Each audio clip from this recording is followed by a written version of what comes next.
베트남 2차 북미 정상회담이 어제 최종 합의 실패로 끝나면서 가장 큰 관심을 모은 것은 북한의 반응이었습니다. 도널드 트럼프 미국 대통령이 하노이를 떠나기 직전 기자회견을 통해 북한 측이 대북 제재 전면 해제를 원했다며 제재 완화에 대한 시각차 때문에 합의문에 서명하지 않았다고 밝혔기 때문입니다. 사실상 합의 실패 책임을 북한 측으로 떠넘긴 것이죠.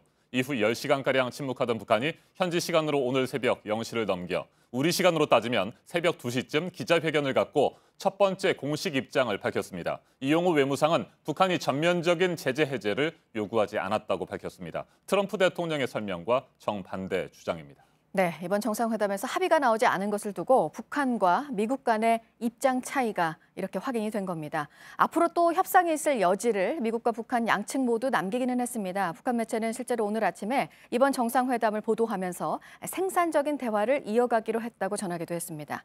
하지만 이런 회담이 또 언제 열릴지는 불투명한 상황이기도 한데요. 북한은 이 심야 기자회견에서 이런 기회가 다시 올지 장담하기 힘들다는 말도 남겼습니다. 3월 1일 금요일 아침에 먼저 새벽에 나온 이번 회담 결렬에 대한 북한의 입장부터 들어보시겠습니다. 김백기 기자가 전해드립니다. 이용호 북한 외무상은 현지 시간으로 오늘 새벽 0시 10분쯤 심야 기자회견을 열었습니다. 도널드 트럼프 미국 대통령이 북한이 대북 제재 전면 해제를 원했지만 그렇게 할 수 없었다고 밝힌 지 10시간 만입니다. 이 외무상은 전면 해제가 아니라고 강조했습니다.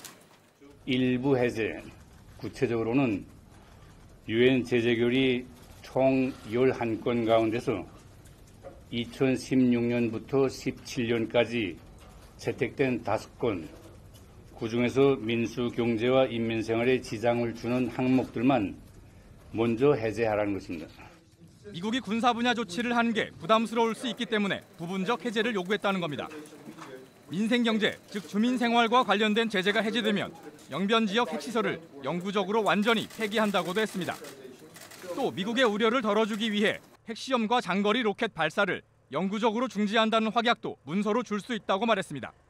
그러나 회담 과정에 미국 측은 영변지구 핵시설 폐기 조치 외에 한 가지를 더 해야 한다고 끝까지 주장했으며, 따라서 미국이 우리의 제안을 수용할 준비가 되어 있지 않다는 것이 명백해져 있습니다. 최선희 외무성 부상은 기자회견이 끝난 뒤 기자들과 만나 앞으로 이런 기회가 다시 올지 장담하기 어렵다고 밝혔습니다. 특히 김정은 위원장이 미국식 계산법을 이해하기 힘들어하고 앞으로 북미 협상에 대해 의욕을 잃었을 수 있다는 느낌을 받았다고 말했습니다. JTBC 김백기입니다.